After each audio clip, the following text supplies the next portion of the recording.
Magandang araw po ulit sa inyo mga ka-JSS at mga kababayan. At nandito pa rin po tayo sa Roma. At ngayon po, ang isang makakasama natin ay si Kuya Nestor na ang business niya po ay sa B&B. Yes, B&B. Opo. Maraming salamat sir sa pagpapaunlak. You're At alam ko pong sobrang busy niyo at sabi niyo nga, pasensya na, medyo malayo. Yeah. At salamat sa oras. At ngayon sir, pag-usapan lang natin si Kuya Nestor nung pagkabata. So, saang lugar lumaki at anong klaseng pagkabata si Kuya Nestor sa Pilipinas? I'm from Marinduque, sa southern Luzon. Opo. Then up to I stay in Marinduque since up to high school, and then nag-transfer akong Manila for my university. Opo. Saan po kayo nag-aaral? De La Salle Araneta University. Nung bata pa kayo, ano yung pangarap ni Kuya Nestor nung bata pa siya? Yung father ko businessman. Opo.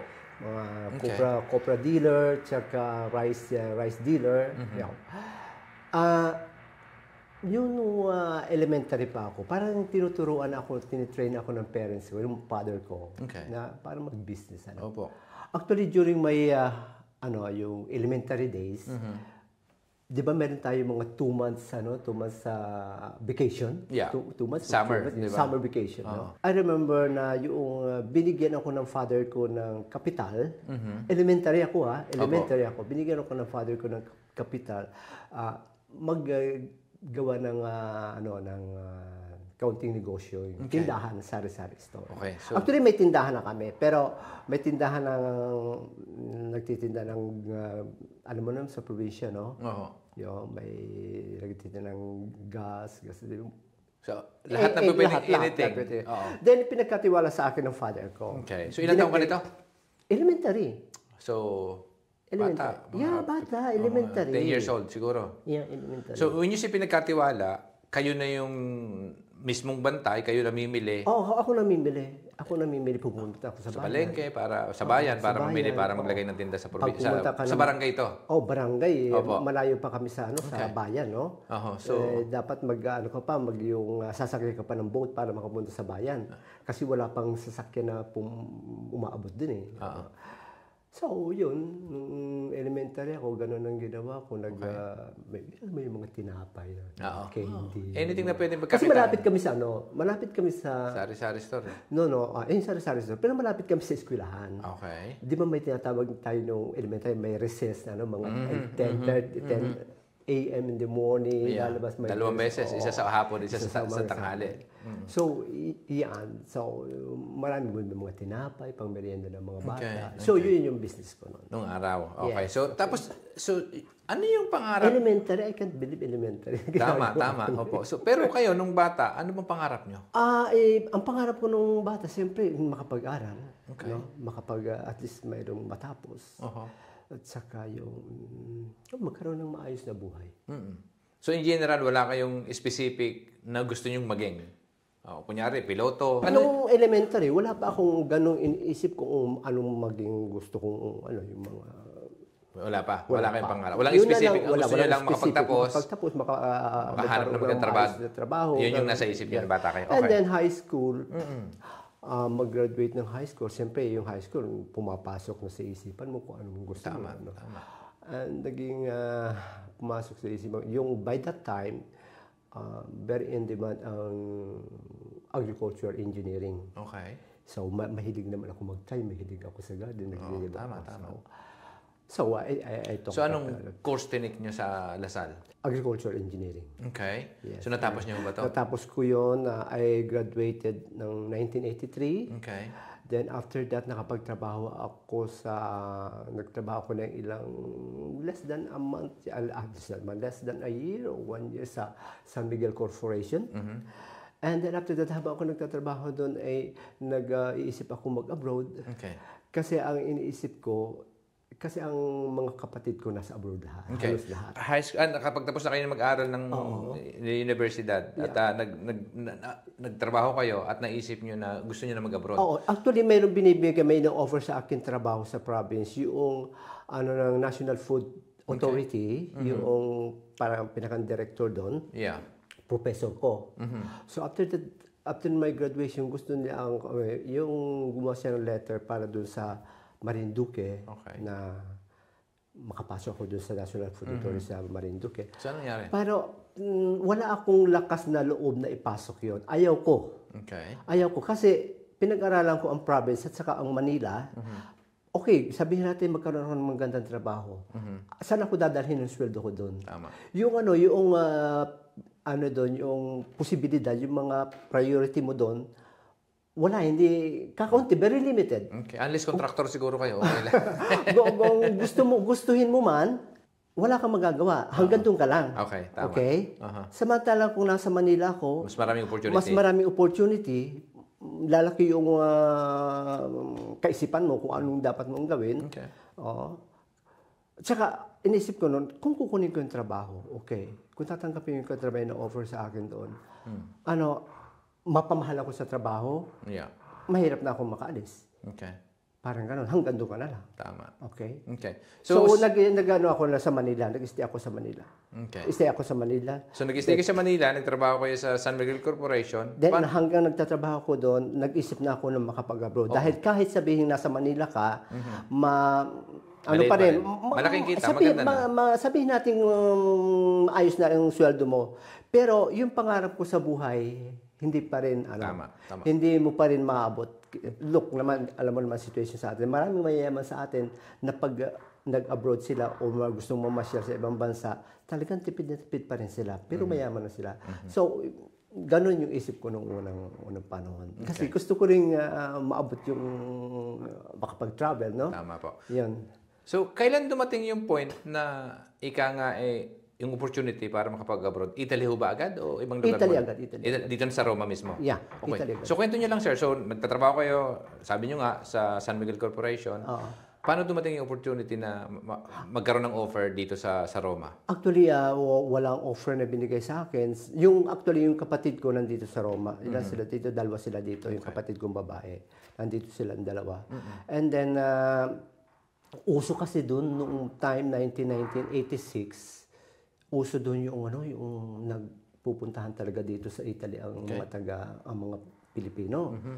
Uso yun through agency. Okay. Although mayroong pagka-illegality, okay. Kasi papel ng turista, magtatrabaho, TNT. TNT. Pero may bayad yun, di ba? May bayad. I spent 60,000 pesos. Which is not, pero malaking pera na yun nung araw. That time, malaki yung 60,000 pesos. Malaki yun. Okay. So, by that time. Oo. So, nakarating kayo dito, fast forward, anong unang naging trabaho niyo? Nag-domestic ako. Okay. Domestic. When you say household? I'm ready. Sabi ko, kung aalis ako, I'm ready to take any job. Kasi, especially inisip ko, Italy is not a English-speaking country. Okay. So, what you gonna do? Wala, mag-restaurant ka, maghuhugas ka ng plato sa restaurant o maglinis ka ng, I don't know, basta ready ako to accept. Any job? Yeah, any job.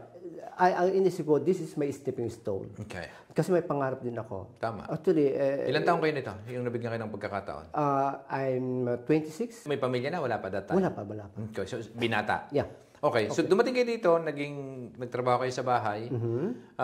Ano yung kung mayroon man kayong isang bagay na masasabi niyong pagsubok na dumating na para bang, ang ibig ko sabihin, minsan kasi ang isang maliban sa malayo ka sa buhay pa yung parents mo nung that time. By that, yes. Oo. Siyempre, malayo sa pamilya, talagang isang challenges din sa ating mga OFW, di ho ba?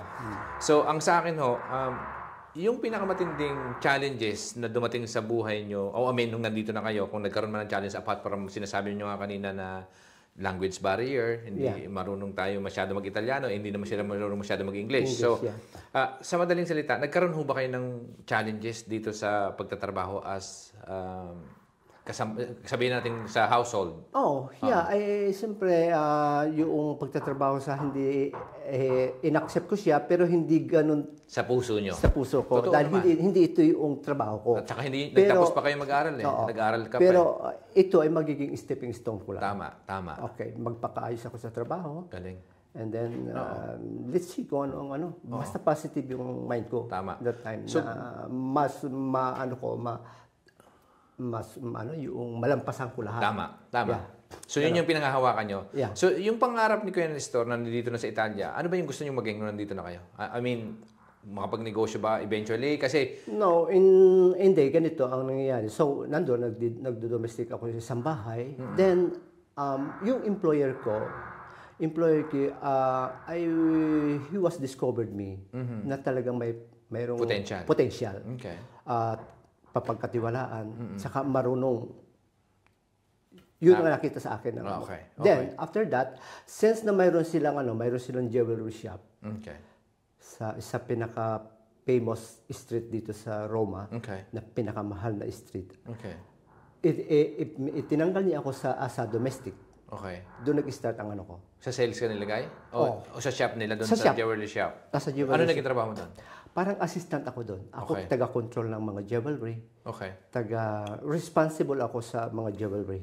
Okay. So in other words, kasi di ba sa jewelry mayroong tailor at nag-a-assist ng client? Yes. So sa inyo, ano yung specific? Ako yung pinakang nagbabantay. Kasi yung tindahan namin, hindi siya open eh. May security? May Parang security. kayo Ako yung pinaka-security. Ako yung pinaka-security. Okay, tama. Okay. Tapos ako yung, let's say, may mga ninegotiate yung mga jewelry. Nandyan ako, nakaganyan ako, nakatayo lang. Tama, kasi yun ang mga nakikita natin sa mga high-end boutiques. Hanggang ngayon naman, meron pang ganun eh. So, basta nakaganyan lang ako. Ganyan lang ako. So, of course, hindi yan yung just in case na may... Of course, hindi yan yung ordinary jewelry, mabibili mo na mga... fine jewelries. Yeah, very fine. Yung mga ginagamit ng mga princess, it's worth mga 200,000 euro. Yeah, ganyan yung mga jewelry na. Okay. And ang naging trabaho ko doon, it's not only nandun sa ako. So, kontrolado ko lahat yun. And then, ang pinaka-risk ko na naging trabaho doon, yung tinatravel ko siya. Tinatravel ko yung mga jewelry na worth million, 2 million. So, when you say travel, may sasakyan kayo? O Nakamotor lang ako. Nakamotor kayo? Yeah. Nilalagay ko yan sa plastic. Yung parang, yung ordinary plastic. Yung parang pamalingke. Para hindi halata. Para hindi halata. Ganyan kalaki yan. Saan dadalhin yun? So, from suppliers to the shop? No, o hindi. Shop to the bahay? O... From the shop, dinadala ko yan sa photographer. Okay, para picturean. Para picturean. Bakit hindi nila si photographer pumunta doon? Ay, hindi pwede. Hindi, wala siyang aparatos doon. Wala. Okay. Sa talaga dadalhin mo studio. Sa studio talaga. Kompleto talaga. Okay. And then, pipicturean niya yon, and then... Babalik mo uli. Tapos, pipick upin ko yon. Babalik ko na naman sa shop. Ibabalik ko na naman sa shop. And then, kasi yun, alam mo yung mga mamahaling magazine na nandun yung mga... yung mga jewelries. Sa Switzerland, Yun. Nandun sila. Yung kaya yung pinipicture, pinapadala sa Switzerland yun, then ipapublish nila. Okay. So, ilang taon kayo nagtrabaho doon? I think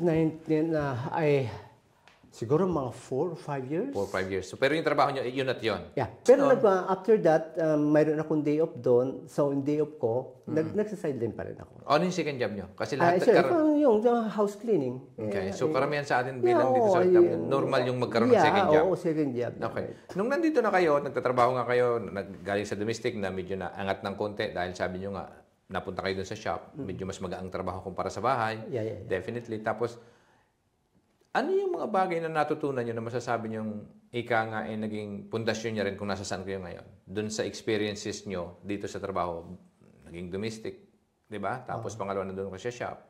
Ano yung mga isang bagay na natutunan nyo doon sa experience nyo ng pag pinagsama, nasa 6 na taon, di ba? Yeah, nasa 5 years. 5 years. So, sabihin natin 5 years.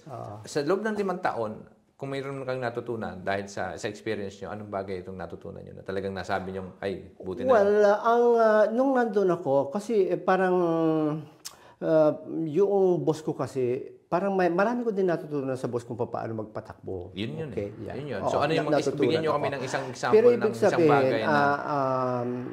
hindi rin ako nagtagal doon sa trabaho. Ako mismo ang umalis. Okay nga. So, yung natutunan nyo doon sa amo nyo, sabi nyo nga, madalas nyo nakakausap, direct kayong kausap ng boss ninyo. Kung mayroon man kayong isang bagay na natutunan na ika nga word of wisdom niya na naipasa sa inyo at talaga naman tumatak. Ako may sarili ako eh. Okay. Mayroon akong sarili. Okay. Yung kung tatanong mo kung may napulot. May napulot kayong may negosyante yan eh. Kasi para sa akin, kung ako yung... how to handle. Yung how to handle. Handle the client o handle the people? Yung business mo. Handle the business? Yung business mo. Okay. Paano patakbuhin? Masyado siyang maingat sa paggastos. Yun ang naano ko sinasabi niya parati sa'yo? At saka nakikita ko. Okay. At saka nakikita ko sa kanya. So, sa madaling salita, ang natutunan niyo doon, dapat pala, hindi, kung may sarili ka ng negosyo, hindi bara-bara sa paggastos. Yun bang ibig niyo sabihin? No. Actually, ganun na rin ako eh. parang magkaparehas kami. Okay. Tinutukoy. Okay. Then after that, ang naging experience ko doon na maganda, yun, ako nga ang pinakakatiwalaan ng mga jewelry, no. Okay. Actually, nagkaroon kami ng parang demonstration ng mga jewelry. Okay. Sa isang hotel na ang mga invited dyan, mga prime minister, iba't ibang bansa, mga prince, mga king, no. So, ako lahat yung humahandle nun. Okay. Nasa akin, lahat ng yung mga vitrina, yung lalagyan ng gano'n, no? Marami yan. Nasa akin lahat ng susi niyan. Sa akin lahat pinagkatiwala. Galing. And then after that, yung nasurpresa ako, noong tapos na yung show, na ibabalik na namin sa negosyo yung mga jewelry. Dami yun. Yeah. Dalawang kotse yun. Dalawang kotse. Yung kotse ng boss ko, saka yung kotse ko. Opo. Hindi pa maganda ang kotse ko noon. Well, ang na-surprise ako dahil alam ko ita-transport namin yung jewelry. Okay. So, na-surprise ako noong papunta na kami, nasa kotse na kami. I was guarded by the 2 cars ng mga karabinieri ng pulis. Yeah, while we are traveling, going from sa may Monte Mario, sa Hilton. So, i-deliver yung jewelry? O ibabalik namin sa shop. Galing sa show? Galing sa show. Okay. So, nasa unahan ko, mga isang kotse ng police, security, tapos ako, tapos sa likod ko, mayroong police pa rin. Tapos, after that, nandun yung mga kotse ng amo ko, dala niya yung ibang jewelry. Tapos sa likod niyan, mayroong pa rin police. So, kami. Galing, okay. So, maganda. Paano nagsimula yung tipong career nyo sa pagninegosyo? Nagtrabaho kayo doon? Malayo pa. Malayo so, fast pa. forward tayo. So, ano nangyari after 5 years, which is... Okay. Why I'm working in this store, okay. A friend of him, ay friend niya since elementary. Opo. Okay? Pumasok siya sa negosyo. Nakita niya ako. Okay. Isa lang ang pumasok sa isipan niya. Sabi niya sa akin, kinuwento niya sa akin itong kaibigan ko, yung may-ari, he is talking yung may-ari niya. Yeah. Itong kaibigan ko, hindi ito kukuha ng isang tao na ilalagay niya sa negosyo niya. Dahil napakadelikado ng negosyo niya. Lalaki na, mawalan ka na ng isang jewelry, milyon na yun Okay? So sabi ko, hindi siya kukuha ng tao. Hindi pa pagkakatiwalaan. Hindi pa pagkakatiwalaan. Tama. Ngayon, sabi na, pumasok sa isip na, pirate niya ako. Okay. Pinirate niya ako. Okay. Inoperan ako ng mga... kasi alam niya mabait itong amo ko kung sa bait. Pero pagdating sa pera, kuripot. Okay. Ino-offeran ako ng kahit gusto mo bumili ng bahay, okay, I will give you money. Sabi sa akin, magkano kailangan mo bilhin ng bahay? Yeah. Bibigyan kita. Okay. Pero hindi ko tinanggap yun Alam ko, paano pa ako, nakatali ako dun No? Alam nga namang konsensya mo kung iwanan mo siya. Tama. Pinahiram ka ng pera, binili ng bahay, tapos iiwanan mo. Hindi ko tinanggap. Sabi sa loob ko, kaya kong bumili ng bahay. Okay. Yun lang ako. So, pinarate niya ako. Okay? Inopera niya ako, I will give you your salary kung magkano ang gusto mo. Hindi na ako humingi. Basta, hindi ako nag-demand. Malaki ang sweldo binigay sa akin, kontento na ako. So, magkano sweldo that time? It's, I think, that's still lira. Lira pa nun. Okay. Lira, sumisweldo lang ako ng 1 million lire. So, magkano yung sa peso? Pesos tayo? Conversion wise. Magkano ba? Hindi ko na matanda kung magkano ang peso nun Hindi ka nagpapadala sa Pinas? Hindi, nagpapadala ako. Hindi ko matandaan Kung magkano. Not exactly exactong presyo, pero I mean, at least 25, 30, 25. Siguro mga 30,000. So 30,000. So 30 times ang sweldo mo isang buwan. Tapos ito yung trabaho mo dahil ang alam niyo, yung trabaho mo ngayon, jewelry pa rin. Wala na. Anong trabaho mo doon sa pangalawang trabaho na natin? Kinuha niya ako na mag-domestic. Ulit? Oo. Ulit? Domestic. Kasi priority ko yung income Okay, so mas malaki sweldo, balik ka sa domestic ulit. So nanggaling ka na doon, napunta ka doon, tapos maliit lang sweldo doon sa kaya mo iniwanan. Then, ang maganda doon, dahil tiwala nga siya sa akin, from domestic, dinala niya ako sa company niya. Okay. Nagtrabaho ko sa company niya. So, ganun ulit nangyari. Parang, anong company naman ito? Actually, Rolls-Royce International Limited. Okay. It's a British company. Okay. It's one of the biggest company in the world. Okay. So, nagtrabaho ko sa... Ito sila may-ari ng paggawa ng Rolls-Royce mismo? O hindi? Siya, president siya ng Rolls-Royce dito sa Italy. Yung kotse. No, it's not a car. Ano? It's turbine motors, mga airplane, Okay. mga submarine, helicopter. So lahat ng yung mga engines, yun ang ginagawa nila. Kung kasi presidente siya noon, nag-domestic ka, tapos eventually dinala ka ulit dun sa shop, sa tindahan nila. Ano naman naging trabaho Sa office. Sa office? Ano naman naging trabaho mo sa office? Parang clerical. Okay. Sa clerical ako. Okay. I worked for Rolls-Royce for 17 years. Okay. So, ang tagal na yun doon. No, 17 years ako Ako din ang katiwala niya doon. Okay. So, ano nangyari doon sa trabaho niyo ng 17 years? Bakit? I mean, obviously, kwentuhan niyo ako kung mayroon mang pinagdaanan kayong pinakamahirap na pinagdaanan at nalagpasan niyo, paano niyo nalagpasan? Kung mayroon man? O puro easy-easy lang at yun lang yun yung ginagawa niyo? Kasi ano ako doon nung ipinasok ako doon, sabi niya sa akin, okay, pasok ka dito, pinasok ka sa opisina, you can do what you want. Pumasok ka kung anong oras ang gusto mo, basta ayos ang trabaho. Okay. So ano yung trabaho niyong inaasahan sa'yo nang ikaw masusunod ng oras mo? Ayun, sa clerical, pupunta ako ng mag-aayos ng mga dokumento. Okay. When you say clerical, admin work yan, di ba? Yeah. Administrative work. Parang ganun. Parang ganun. And then, kung may ayusin dokumento sa sa bangko or kung sa mga... you know. Yeah. So, lahat. Okay. Sa labas. Okay. So, yun yung trabaho mo. 17 years ka doon. Ano nangyari after 17 years? After 17 years, nagsara ang ano namin. Hanggang ngayon, bukas pang Rolls-Royce, di ba? May Rolls-Royce, pero sinara ang office. Dito sa Italy? Hindi lang Italy. Ang naiwan lang is Brazil, India, kakonti lang. Sinara, pero mayroon pa din operational sila. Operation. Di ba hanggang ngayon? Oo, mayroon yan. Pero through internet na lang. Itinanggal ang office. Ang physical office, dahil malaki ang expenses ng opisina. Tama. Yeah, okay. Yun. So, nung tinanggal kayo, ano nangyari sa'yo? Bago pa ako tanggalin doon, kasi bago pa ako not actually tinanggal, hindi ako tinanggal. Hindi ka tinanggal kasi nagsara Ang tawag iba yung tinanggal. Redundant iba yung tinanggal, iba yung nawala ka. Nagsara nagsara yung opisina namin. Pandemic to? No, before pa pandemic. Okay.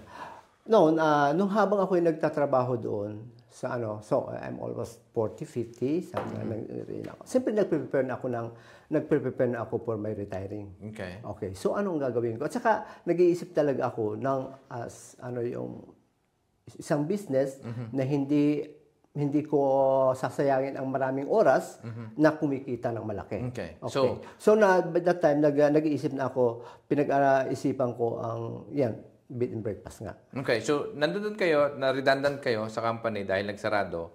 Nabayaran ba kayo ng separation fee? Yes. Okay. Walang problema doon. Bayad lahat yan. So nung nabayaran ka separation pay, which is lump sum yun malaking pera yun diba? So nung nakatanggap ka ng pera, kung magkano man natanggap mo, nasa plano mo na yung pagnenegosyo mag-B&B before? Nasa plano ko na. O yun na yung gusto mo talaga gawin? Actually, mayroon na akong bed and breakfast. Bago magsara pa lang. Okay. Nakakuha na ako. Ilang unit dati? Isang bed and breakfast na 4 rooms. Yun siya sabi ko sa iyo. Okay. Yun ang at the same time, bahay na naka-attach sa bahay mo, doon ka nakatira? Hindi. Separate lang talaga? Separate. So binili mo yung unit, particularly just have it there? Inuupahan ko yung unit. Inuupahan mo yung unit, tapos... Inuupahan. So, kung inuupahan mo yung unit, walang investment yun. Inuupahan mo lang Oo. Wala. Kasi walang cash out. May capital din doon. Siyempre, binili mo yung binili mo yung license Bed and breakfast na siya, tapos binili mo. So, gusto ko lang malinawan. So, pag nag-negosyo dito sa Italy, ngayon kasi hindi ko linyahan sa real estate, Okay. So, para lang sa mga nanonood, baka gusto sila mag-invest sa real estate, which is dito sa property rentals, ika nga. Sa inyo, so, nire-rentahan mo yung pwesto, pero babayaran mo yung license kanyo para maging qualify kayo as Airbnb. Hindi, bibili mo talaga license para mapunta sa iyo license. Ikaw na magpapatakbo. So when you say license, yung Airbnb lisensyado na yun? Hindi, kasi may ginastusan nila yan Siyempre, ordinary bahay yan. Oo, tama. Parang ganito. Inayos nila yan. Gumastos sila dyan ng mga 40, 50 hanggang 60, 70,000. Depende sa laki. Okay. Saka depende kung ano ka ganyan. Pero yung may-ari ng bahay na yun yung landlord. Tama ba? Hindi.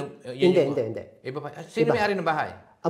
Mayroon talaga may-ari ng bahay. Tapos, yung may-ari ng bahay, actually siya ang gumawa niya ng bed and breakfast. Okay. I-transform niya sa bed and breakfast. Okay. Then, pinaupahan niya sa mga taong katulad niyo. Actually, sa Italian. Then, yung Italian, ibinenta niya sa akin.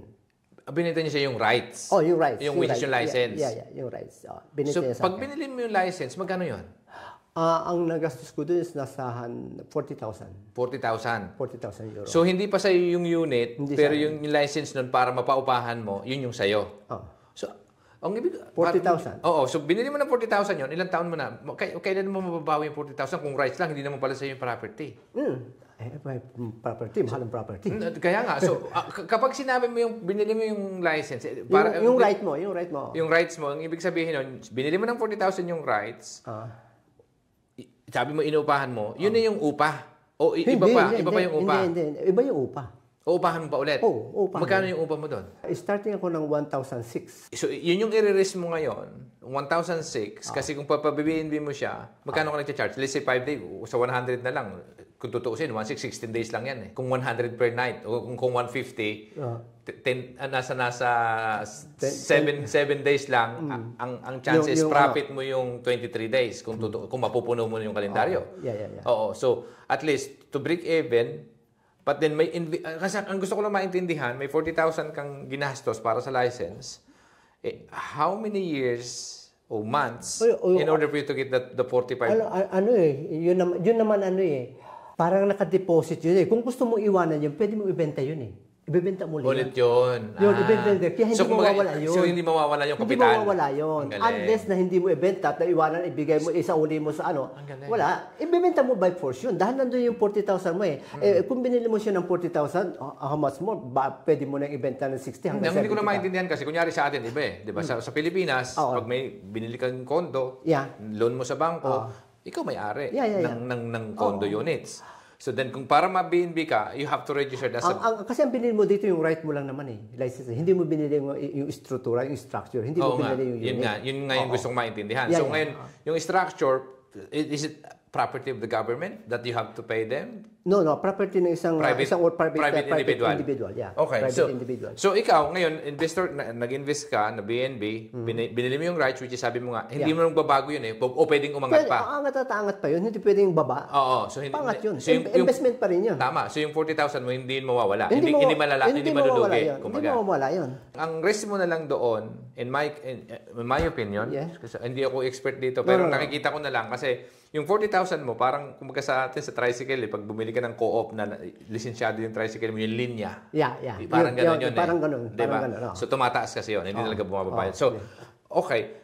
1,600 yung renta mo. Tapos ang risk mo na lang doon kasi whether you like it or not, kung may mapaupahan mo o hindi, may mag-rent o wala, obligado kang bayaran yung 1,600. Yes. So ngayon, the chances are, kung mapupuno mo yung 30 days, sabi mo nga, 7 days lang sulit na. So, 23 days yung sayo. Yun yung profit mo. Yeah. Tama? Tama mo ba ang pagkakaintindi ko? Sa payak na aking... Not net. Hindi man net dahil may mga taxes pa dyan. May mga expenses. Sa'yo yung maintenance pa? Maintenance at saka yung mga bills. Yung mga bills ng kuryente. Sa'yo din yun? Kuryente, gas. Okay.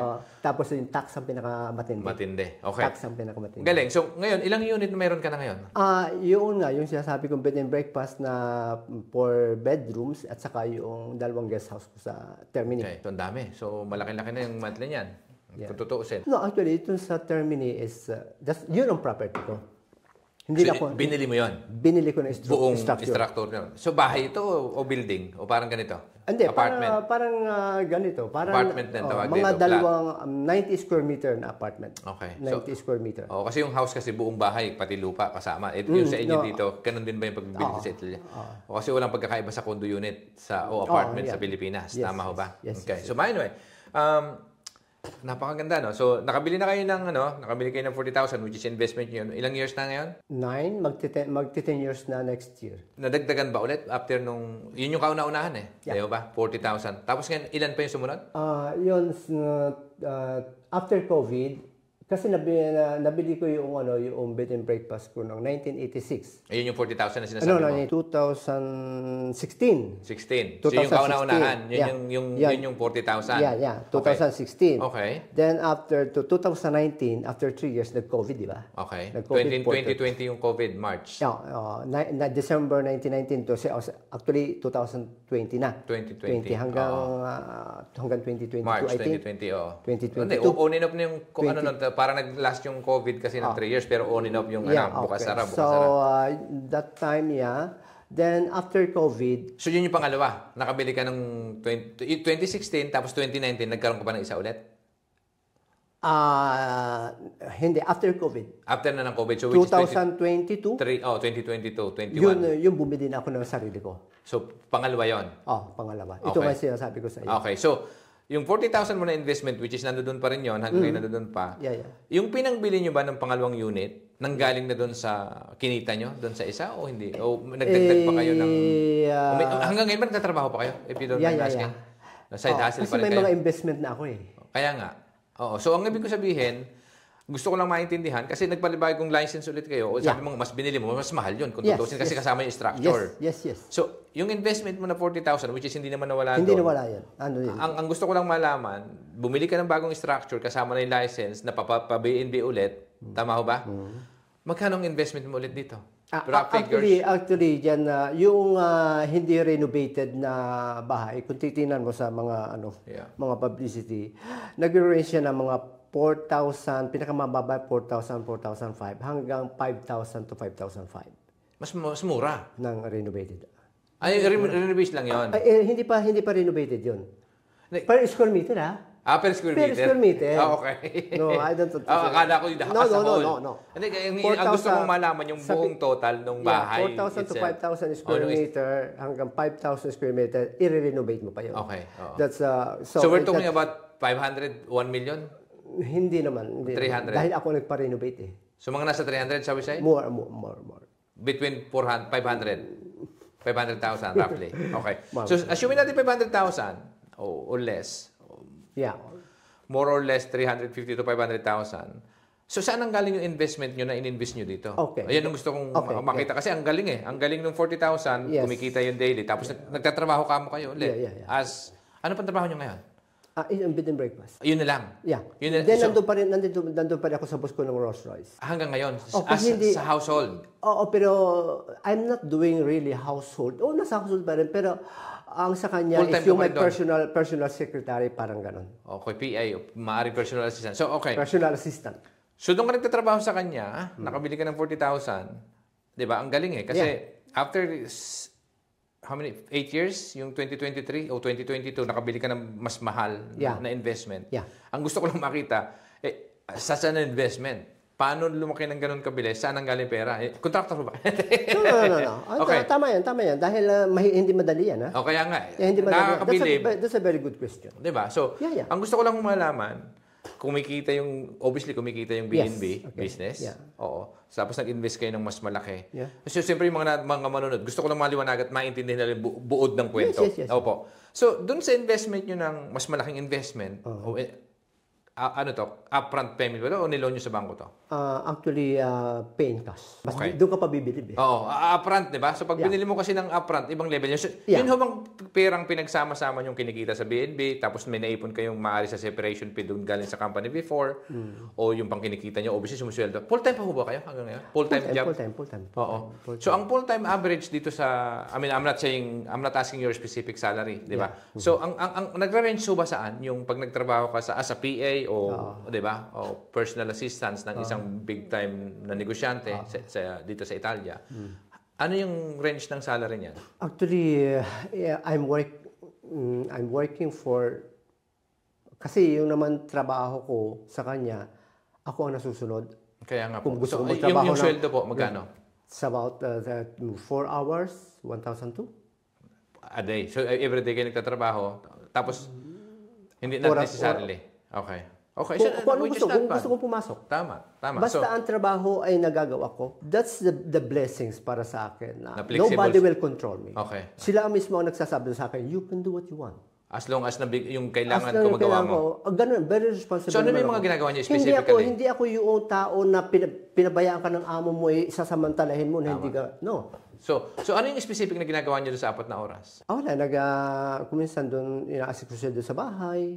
Nag-aayos ako ng beddings. Okay. So, everyday yon? Yeah, everyday. So, yung beddings kasi, it's about 1 hour. as long as bago siya matulog ulit, naayos na. Oo. Kasi dapat yung ibang mayayaman, ayusin mo yung beddings ko, umaga dapat trabaho, pagkagising ko, ayusin mo yan. Tapos, whatever you like, may certain agreement na time. So, obviously, pwedeng maybe 8 to 12 kung 4 na oras. Or ngayon kung sinasabi niya flexible ka sa time kung hindi ka makakapunta. Kasi kung yun yung ginagawa mo sa isang bahay, I mean obviously is very specific yung employer, di ba? So I mean, as long as sabi nga niya flexible ka, walang problema. Walang problema. Okay. So anyway, ang laki ng investment nyo at nakakatuwa lang nanganak na yung investment niyo sa property. Ano pa yung plano nyo sa mga susunod na 5 taon? Mayroon pa ako nakapending na mag-continue investment pa sa property. Oh. So another unit or 2 units maybe? In the next 5 years time? Mayroon akong nini-negotiate ngayon na isang unit pero hindi ko bibilin. Yung uupahan ko lang. Oh, patulad nun. So same thing. So when you say upa, mga kapital ka ulit ng more or less 50K, 60K? Hindi ganoon. Ibang case ito. Iba. So maraming paraan para mag-invest sa BNB. Ibang case ito. Dahil ito isang ordinary house. Okay. Ordinary house. When you say ordinary house, detached. Yeah. Mag-isa lang siya. Ordinary house siya, yung parang tirahan. Oh, yun nga, bahay. Hindi man bed and breakfast. Ngayon, ako ang magta-transform sa bed and breakfast. So wala kang babayaran doon katulad ng sinabi ko kanina, magbayad ka ng 40,000 para sa lisensya. Ang babayaran mo lang doon yung down payment at saka yung renovation. Yung anong tawag doon, yung advance. Di ba parang umupa ka ng normal bahay sa Pilipinas? Di ba pag nag-upa ka, deposit saka yung advance. Whatever months. Yun lang ang babayaran mo. Okay. Kasi pag i-transform ko ito sa bed and breakfast, gagastos ako dyan. Okay? Yun, mag-invest ka dyan, di ba? Kasi lisensya ulit, sabi mo, kailangan ng lisensya para... Kaya nga, ikaw lahat ang gagawa nun. Oo, ikaw lahat ang maglalakad nun. Okay? Oo, yun yung magiging investment mo. Ikaw lahat ang maglalakad nun. Ngayon, time come, after 5 years, iniwan mo. You can sell it. Okay, tama. Na 50,000, 60,000, 70,000, katulad ng ginawa ko nun. Okay. Pero ngayon, wala akong babayaran dahil ako ang tatayo. Okay. So, ako ang bibili ng license. Ako ang maglalakad lahat ng license. Ikaw magpapalicense. So, ang babayaran mo lang yung deposit saka yung advance para dun sa renta ng upa. Kung gusto mo i-transform, ikaw lahat ng gagastos. Okay. Galing, so, after that, ikaw, pwede mo ibenta yon. Galing. Galing. So, yung rights. Pero yung landlord... Yun na yung rights. Pero yung landlord, isa pa rin yun. Siya pa rin yun. So, kung ikaw, yung binili mo naman, ang galing, medyo komplikado yung pagpapatakbo ng property dito. Pero, doon sa nabili mo, kung ibibenta mo ngayon, dahil obviously nung nabili mo yon, wala pang license yun. Yung binili mo, yung sinasabi mong more or less 500,000. So may license na, so ibig sabihin mas mahal. Tapos ikaw pa pwede mong ibenta lang yung license lang actually. Ikaw pa rin yung babayaran ng upa na ayaw mo na mag-manage. Sa'yo pa rin yun. Kung ayaw ko na mag-manage, ibenta ko yan, 70,000. Yung rights lang, pero sa'yo pa rin yung buwan-buwan. Pero sa akin sila magbabayad ng upa. Tama. Ayun pala yun. Ang ganda. Galing. So ngayon kuya, ang ganda ng kwento na to. Talaga ng... masasabi nyo ba na dahil dito sa inyong naipundar, nagsimula sa isang galing sa probinsya na may sari-sari store na kumikita ng barya-barya, ngayon ay kumikita na kayo ng definitely hindi na barya. Ano yung isang masasabi nyo na kung may pagkakataong kausapin nyo yung batang Nestor, ano yung sasabihin mo sa kanya? Walang iba kundi magpasalamat lang ako. Ayun. Yun lang. Salamat sa kanya. Wala akong masasabi Okay. Wala akong masasabi. Salamat sa kanya. Salamat. Salamat sa batang Nestor. Salamat, Okay. Yun lang. Walang iba. Okay, galing. So, sa mga kababayan nating OFW na mga maaaring gusto rin mag-invest sa property, kahit naman kasi sa ang lugar, sa buong mundo, pwede ka mag-invest sa property. So, based dun sa experience niyo po, sa property owner, masasabi mong, ang tag dito, kayo ay isang negosyante sa pagpapatakbo ng BNB. Oo.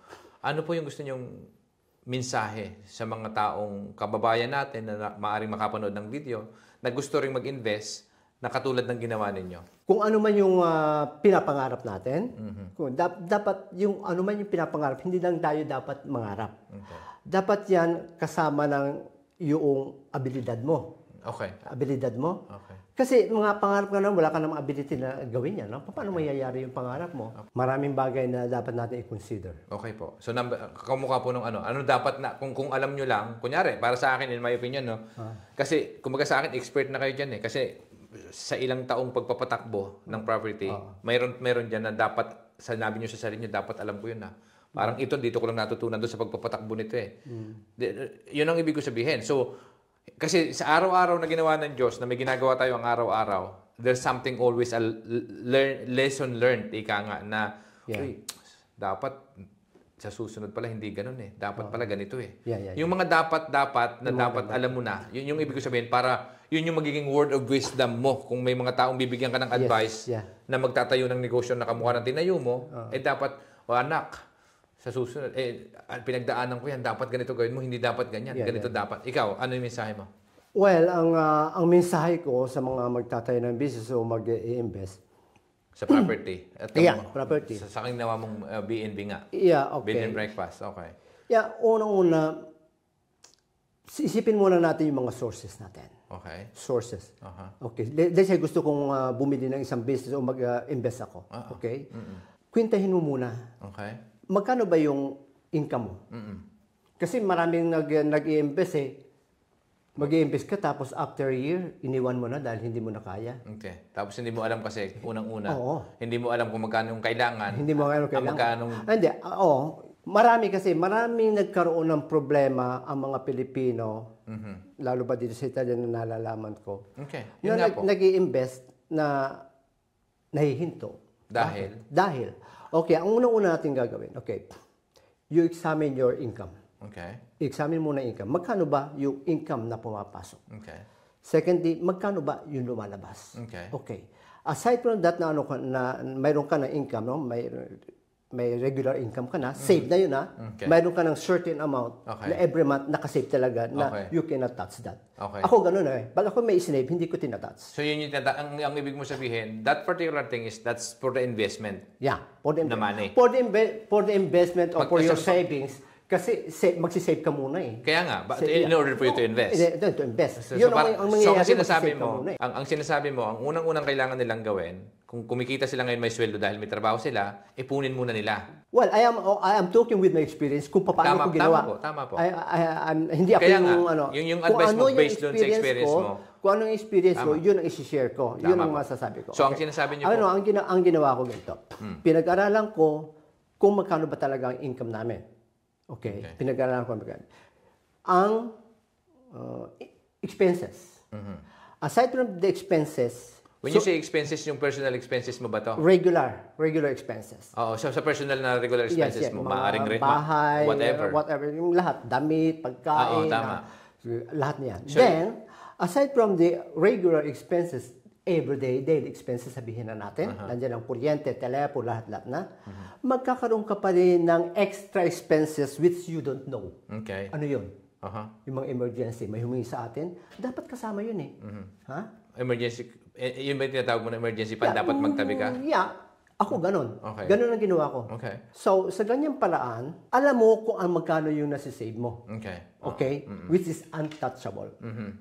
Okay. When you say untouchable, dapat yung perang savings na yon para sa savings, para sa investment eventually. Tama ba? Yeah. Okay. Yeah. Okay, so dapat alam mo yun kung magkano. Alam mo yun. Okay. Yan ang ginawa ko. Tapos, yun yung una. Ako naka-record lahat yan. Okay, tama. Dapat naman talaga nagre-record tayo ng expenditure at saka ng income. So, alam mo lahat yan kung magkano ang pumapasok every year. Okay.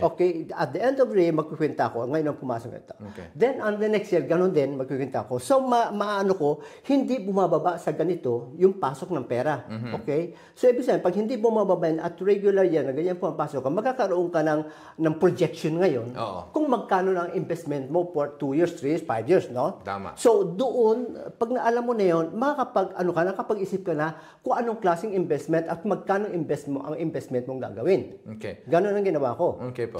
So yun yung una. So, mag-ipon, ang sinasabi nyo, kung gusto nyo, alamin nyo muna expenditure nyo, kung magkano yung income nyo una. Dapat alam mo yung income mo, magkano gastos mo. Yung matitira, save mo yan. Yeah. Ipunin mo yan, pero wag mong galawin yan hanggat sa lumaki para makapag-invest ka. Yun ba yung sinasabi niya? Yeah, ganon. Pero actually, ibang ano ko eh. Okay. Hindi ako yung, ito yung ano ko, hindi ako yung tao na pag nag-ipon ako, yung, bili ko ito, bili ko rin, bili ko ganyan, tapos kung ano matira yun. Hindi. Okay. Inuuna ko muna yung savings. Okay. Inaano ko yung mga importante.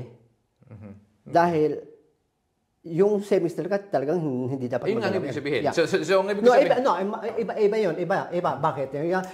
Yung iba kasi, wala silang yung amount talaga, specific amount na talagang itinatabi nila. Wala. Kung ano, okay, bididini, natapos naman, ito ang natira, ito savings ko. Hindi ako ganon. Okay nga. Kaya nga po. So, ang ibig ko sabihin, ang priority bills, which is priority bills, necessary expenses yan na kailangan mo talagang bayaran whether you like it or not. Alam mo kung bakit ako, kasi iba-ibang sitwasyon ng ano eh. Pinag-aralan ko kasi yan eh. Iba-ibang sitwasyon ng mga Pilipino dito. Okay. Kasi may trabaho ako, okay? May trabaho ako. Okay, regular job ko yan. Yan yung income mo eh. Regular yan, hindi mo nagbabago yan eh. Okay, yeah. Diba? Hindi Fix yan eh. Fix yan, okay. Ngayon, nagsa-sideline pa ako na hindi ko sinasama yan sa kwenta. Okay.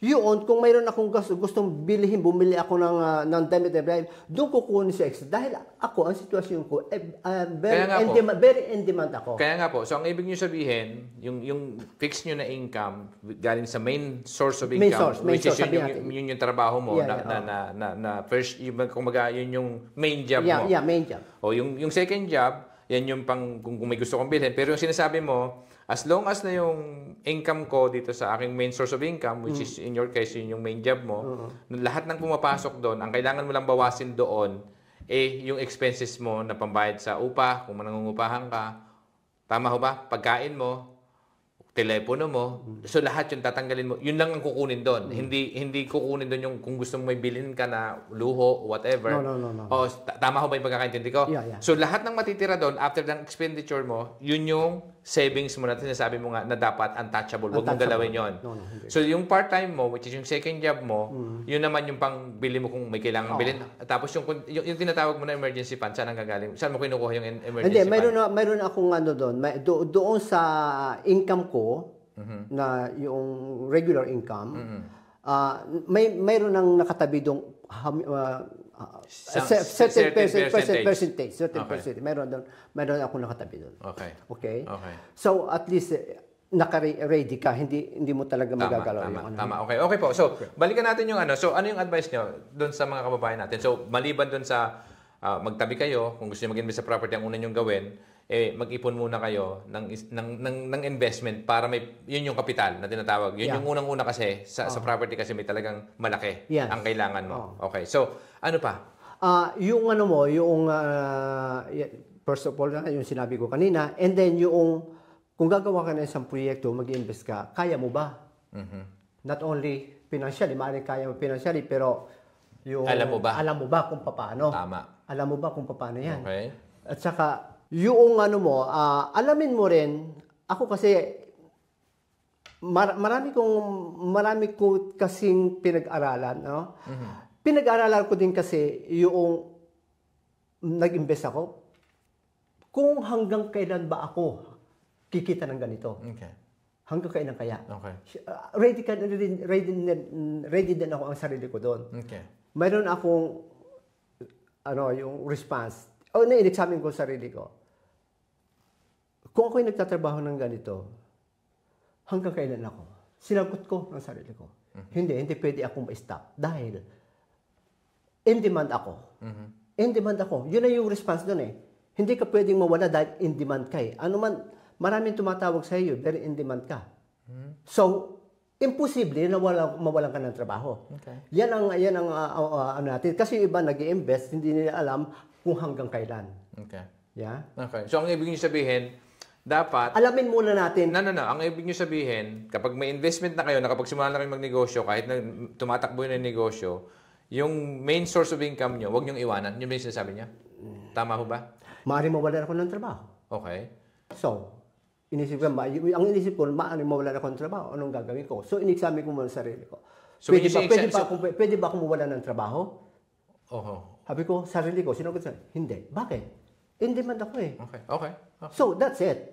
Kasi yung iba kasi, hindi iniisip kung walang tayong trabaho, paano yung ini-invest natin, saan tayo kukuha ng in my perspective kasi, kung ako naman na magnenegosyo, in my way of parating sinasabi sa ating mga kababayang OFW, yung income, which is yung main job, is trabaho yan na people, ito yung dalawang bagay kasi, pwedeng yumaman yung ibang tao dahil sa skill set na meron ka.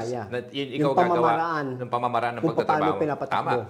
So, pwedeng ikaw mismo magpagamit ka sa iba para yumaman yung iba. Or ikaw mismo, gawin mo yung kaalaman mo para palaguin yung negosyo mo. in my opinion, sa ating mga OFW, ang lagi kong sinasabi, kung mayroon tayong alam na gusto natin gawin habang nandito na tayo sa ibang bansa, kasi mas madalas, hindi talaga yung profession natin. Marami nakapag-aral dito, unfortunately, pagdating sa ibang bansa, ang ganda ng trabaho sa Pilipinas, nagtatrabaho dito. Pero hindi yun yung trabaho nila kasi kadalasan it's either na uwi sa housekeeping. O sa domestic household. Yun yung nagiging trabaho. Pero wala pong masama doon. Walang masamang maging caregiver. Pero ang ibig ko sabihin, na nandiyan ka na, mag-ipon ka. Yan yung unang gawin mo. Pag-ipon ka, tapos yung skill set, kung anong mayroon ka, in other words, kung ano yung kaalaman mo na talagang alam mong gawin, kahit palibaligtarin ka, alam mong gawin, at gusto mong gawin yung bagay na yon. Kung hindi ka, kunyari, marunong ka maggupit, hindi magtayo ka ng barbershop. Kung marunong ka mag-makeup, hindi mag-makeup artist ka. Kung marunong ka mag-picture, mag-photographer ka. Yun ang ibig ko sabihin. Gamitin lang, hindi dapat forever na dun ka na lang. Tama ho ba?